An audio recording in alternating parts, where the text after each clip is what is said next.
de cet hémicycle du conseil départemental, 2 heures devant nous. Bon, à quelques minutes près, hein, on le sait bien, pour aller tout simplement au fil de l'eau pour aborder la question de cette ressource essentielle et en tension, pour évoquer les changements qui sont nécessaires, chacun le sait, hein, je n'apprends rien à personne, les accompagnements possibles aussi, parce qu'une journée mondiale de l'eau en mars dernier, ça ne suffit plus.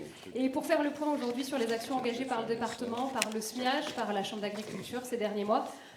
Je voulais revenir un petit peu sur la session du jour. Donc aujourd'hui, comme je l'ai dit, c'est vous sensibiliser aux effets de la pénurie de l'eau sur l'agriculture, protéger nos agriculteurs et garantir l'accès à l'eau, être force de proposition afin d'amender la réglementation et les lois en vigueur, exposer et participer à la mise en œuvre des solutions alternatives, notamment sur la REUT. La REUT, tu l'as dit Jean-Luc, et merci d'être clair, mais mon inquiétude sur la REUT, c'est peut-être aussi, tu l'as dit, il y a différentes REUT selon les besoins, mais aujourd'hui il y a peut-être un prix du mètre cube qu'il faut regarder, parce qu'il y a des mètres cubes qui peuvent être peu chers ou très chers. Là-dessus aussi, il faut essayer de regarder selon les besoins en agriculture, essayer de travailler sur aussi la tarification, la REUT, mais aussi la tarification.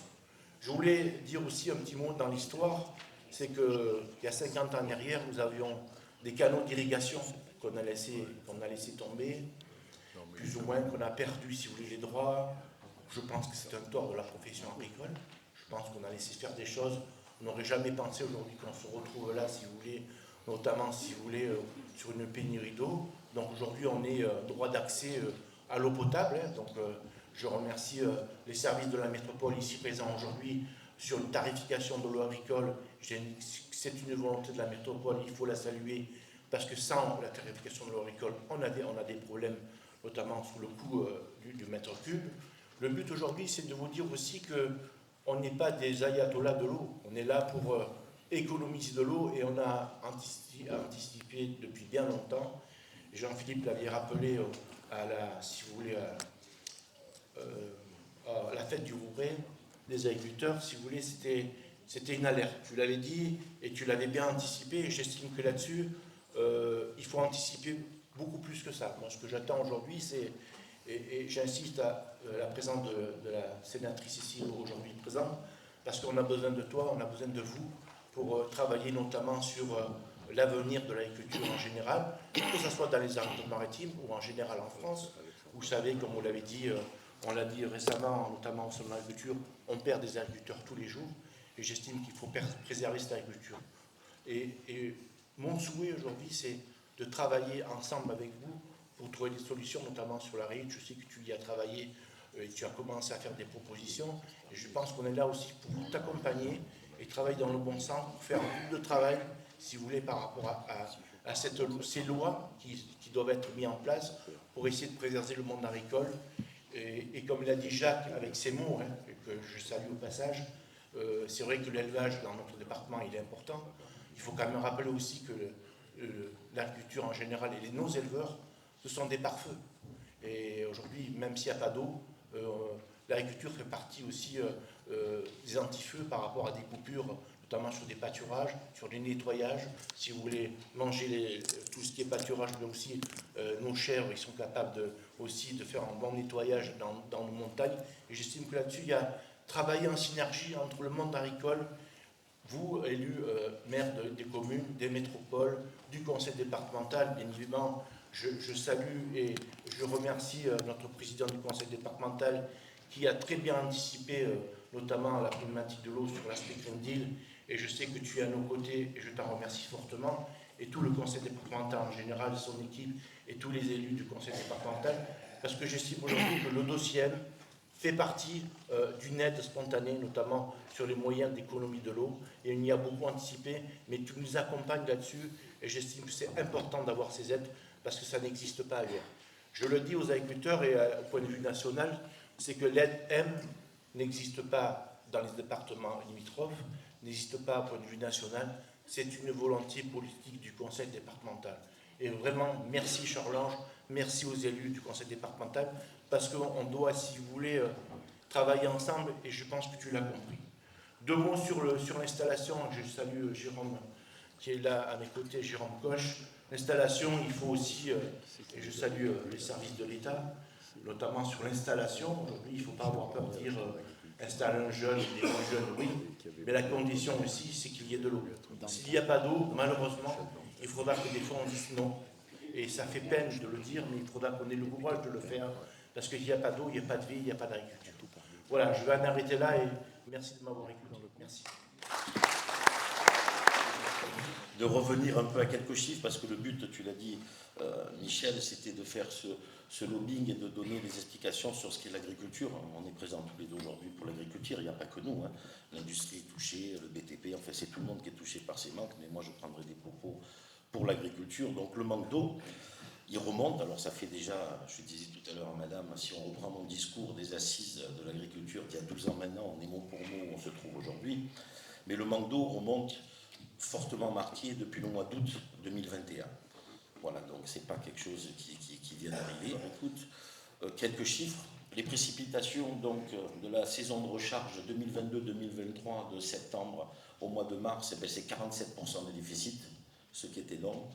Depuis 1959, c'est la 3e année la plus difficile où on a le manque d'eau. L'année dernière était la 2e, vous voyez, elles se suivent. Voilà, d'où l'ampleur de ce qui risque de nous arriver pour les mois à venir. Les précipitations du mois de mars, le déficit est de 76%, et le déficit sur les 15 premiers jours du mois d'avril est de 65%, et je pense que sur le mois, il va rester dans le même ordre d'idée au vu des faibles précipitations qu'on a eues. Par-dessus tout ça, vient s'accentuer, on a monté les températures au-dessus des normales d'entre 1 et 3 degrés, parce qu'il n'y a pas que le manque d'eau, il y a aussi le climat qui change derrière. L'indice d'humidité des sols, c'est ce qui touche le monde agricole de plein fouet. On est sur des records historiques depuis qu'on fait les relevés, jusqu'à 2 mètres de profondeur. On n'a jamais eu, c'est sans précédent. On a 3 mois d'avance importants aussi sur l'année dernière, qui était déjà une année difficile, sur les assecs des cours d'eau. On en a plus de 11 en assec. C'est ce qu'on avait eu, mais avec 3 mois de différence. Et puis, vous l'avez abordé dans tous vos sujets, j'y reviendrai dans mes propos un petit peu plus loin, le niveau du lac de Saint-Gatien, qui est un des niveaux les plus bas et record depuis ces dernières années, et on sait combien il a été précieux l'année dernière pour une partie ouest de notre département. Au niveau de la consommation, vous le verrez tout à l'heure dans le document qu'on va présenter, vous verrez que l'agriculture, elle est atypique. Dans le 06, on le savait déjà, mais les chiffres vont le prouver, parce que chaque fois, on nous disait avec Michel, ah oui, mais monsieur frère, vous nous envoyez des chiffres, mais quelles preuves vous en avez? Donc aujourd'hui, les preuves, on les a.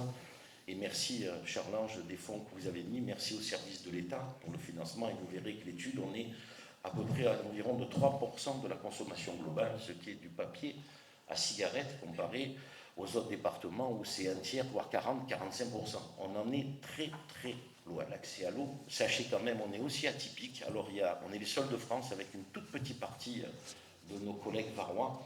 On est raccordé pour 60% d'entre nous au réseau d'eau potable.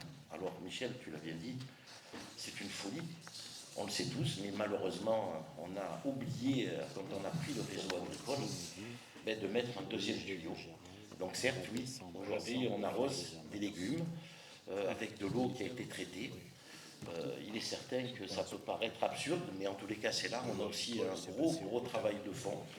40% de nos exploitants sont raccordés, alors c'est beaucoup sur la partie élevage, sur des sources ou certains des retenues d'eau ou des forages. En tous les cas, c'est que 40%. Pour vous dire le travail de fond qu'il y a à faire. Donc, comme je l'ai dit, on est les seuls.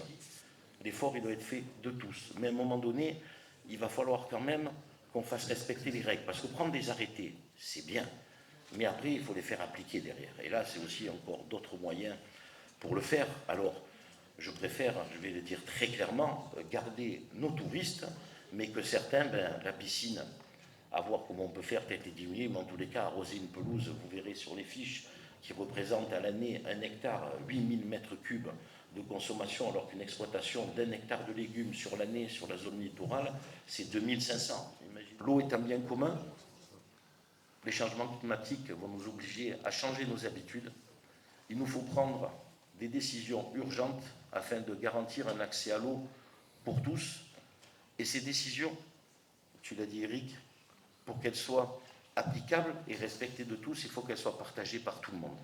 Voilà ce qui s'est passé, tu l'as dit Michel, pour les bassines, il y a toujours des réactions vives, mais si en amont on fait ce partage, les environnementalistes ont aussi leur façon de voir, il faut les écouter.